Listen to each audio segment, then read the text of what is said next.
repas ou pour certaines activités. Au niveau prix, eh bien, il n'y a pas photo.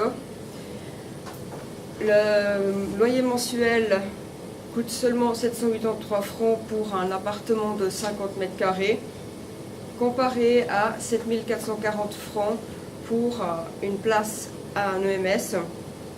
Et ce prix comprend bien également les soins médicaux, la nourriture, le ménage et la lessive. Les personnes en habitat intergénérationnel vivent dans un habitat mixte, c'est-à-dire qu'elles côtoient chaque jour des familles, des personnes de la vie active et des enfants, contrairement aux OMS où elles sont constamment entourées de personnes âgées qui, elles, ont différentes difficultés physiques ou mentales, ce qui peut mener à la dépression. Voici un exemple parfait d'habitat intergénérationnel qui s'intitule la maison Mivla, qui est située à Lausanne. Donc c'est la maison sur la photo.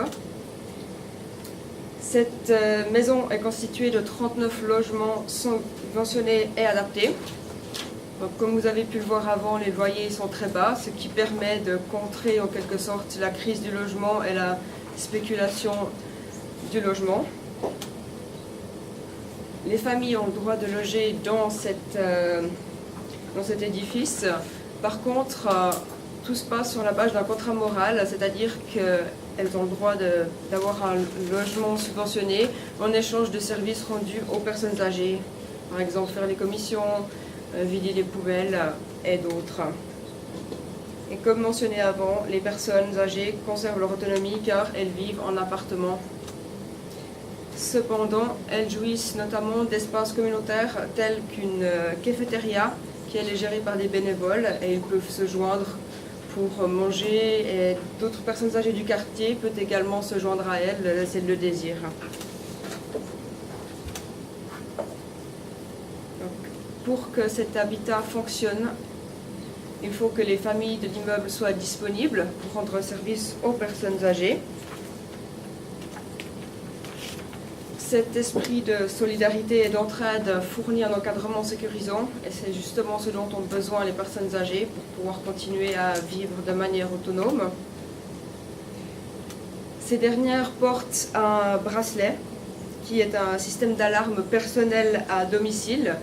Donc lorsqu'une personne chute, elle presse sur le bouton rouge comme on le voit sur l'image et la centrale médicale va directement appeler le voisin ou la voisine la plus proche qui va ensuite se rendre au domicile de la personne pour la relever, pour s'occuper d'elle et faire en sorte que tout se passe bien. Et bien entendu, rien n'empêche les personnes âgées de recevoir des prestations médicales d'accompagnement en plus d'avoir un bracelet. Donc je fais que le souligner, mais l'esprit de solidarité est vraiment très important dans ce concept. D'ailleurs, on peut dire que la maison Mivla fait partie d'un quartier que je nommerais solidaire, puisqu'il permet de raffermir les liens sociaux et d'intégrer des personnes âgées dans le tissu social, notamment en favorisant la mixité des âges et des vulnérabilités, afin d'encourager cet esprit de solidarité intergénérationnelle. Il permet également de mélanger les parcours de vie ainsi que les cultures et les expériences, de favoriser les échanges entre les habitants entre eux. Et puis, les personnes ont bien entendu la liberté d'organiser des activités attractives telles que des barbecues ou même des chasses au trésor. Et elles peuvent également aménager leurs espaces communautaires tels que avoir un petit jardin au centre.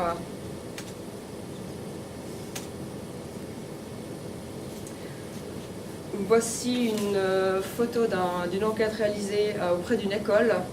Et là, on peut voir que les enfants ont une vision assez positive des personnes âgées, notamment une personne à qui on peut se confier, une personne qui partage des histoires, qui a beaucoup d'expérience à transmettre. C'est donc très positif. Et en fait, le fait de s'occuper des enfants a également des effets très positifs, notamment les personnes âgées peuvent faire de l'exercice, maintenir leur capacité physique. Ils peuvent également utiliser leurs capacités cognitives et leur mémoire en jouant à des jeux ou en faisant des puzzles par exemple, ce qui est très bien, surtout pour les personnes qui souffrent d'Alzheimer.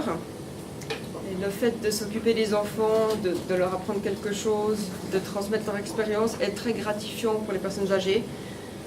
Elles ont vraiment l'impression de sentiment de servir à quelque chose et c'est très bien. En plus de cela, cela leur permet de vivre le moment présent, d'oublier qu'elles ont des maladies.